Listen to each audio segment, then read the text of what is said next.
बिस्मिल्लाहिर्रहमानिर्रहीम। नाजरीन, आप लोगों को बड़ी खबर से आगाह करता चलूँ कि साबका तुर्की के सदर तैयब उर्दगान आज होने वाले इलेक्शन में सदर मुंतखब नहीं हो सके।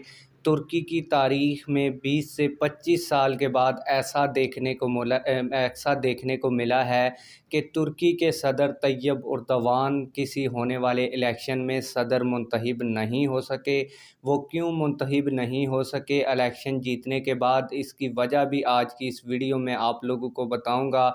और अब आने वाले सदर तुर्की के कौन होंगे ये भी आज की इस वीडियो में आप लोगों को बताऊंगा। लेकिन वीडियो शुरू करने से पहले आप लोगों से एक छोटी सी रिक्वेस्ट है, अगर आपने अभी तक हमारे इस चैनल को सब्सक्राइब नहीं किया हुआ तो चैनल को लाजमी से सब्सक्राइब कर लें ताकि आने वाली नई वीडियोज़ आप लोगों को बर वक्त मिलती रहें।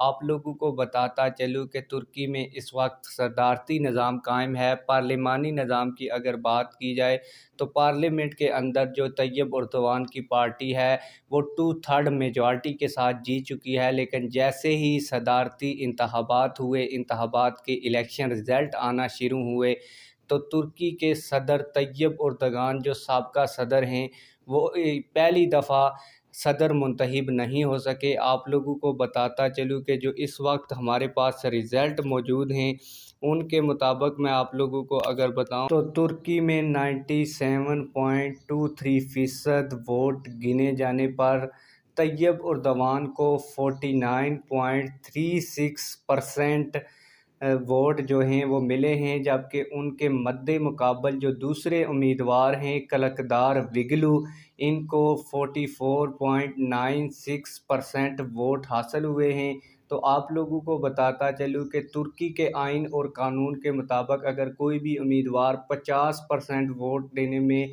इलेक्शन में कामयाब नहीं होता तो वो सदर मुंतखब नहीं हो सकता। आप लोगों को बताता चलूँ कि तैयब उर्दवान ने इलेक्शन में अपने मद्दे मुकाबल उम्मीदवार को शिकस्त तो दी है, लेकिन आइन और कानून के मुताबिक जो मतलूबा हदफ 50% का उन्हें चाहिए था वो हासिल नहीं कर पाए। अभी 2 से 3% जो रिज़ल्ट हैं वो आने बाकी भी हैं। अगर इनमें से वो 80% वोट भी लें तो तब भी ये 50% होना मुमकिन नहीं है। तो आप लोगों को बताता चलूँ कि अब जो सदर का इंतखाब है वो 15 दिन के बाद रन ऑफ इलेक्शन में होगा। रन ऑफ इलेक्शन में ये होगा कि जो 2 उम्मीदवार टॉप पोजीशन पर आए हैं, क्योंकि सदारती जो उम्मीदवारान थे वो 3 थे। एक थे सदर तैयब उर्दवान, दूसरी जानब थे कलकदार रोगलू, और तीसरे नंबर के ऊपर भी एक उम्मीदवार आए थे जिन्होंने तकरीबन 6% वोट हासिल किए। तो अब जो तीसरे नंबर के ऊपर उम्मीदवार आए हैं वो इलेक्शन में हिस्सा नहीं ले सकेंगे। जो टॉप के 2 उम्मीदवार हैं तैयब उर्दवान और कलकदार विगलू, जिन्होंने 45% और 49% वोट हासिल किए हैं, वो ही इलेक्शन में हिस्सा लेंगे। और अब जो फ़ैसला करने वाला वोट होगा वो जो तीसरे उम्मीदवार हैं ओगान, जिन्होंने 6% वोट हासिल लिए हैं, वो लोग जिसको वोट डालेंगे उसी से अंदाज़ा होगा कि क्या तुर्की के इस दफ़ा सदर तैयब उर्दगान दोबारा बनेंगे या नहीं बनेंगे, या कलकदार विगलू इस दफ़ा तुर्की के सदर बनने में कामयाब होते हैं। आप लोग इस हवाले से क्या कहते हैं कमेंट सेक्शन में हमें अपनी राय से ज़रूर आगाह कीजिएगा। मिलते हैं किसी और वीडियो में। अल्लाह हाफ़िज़।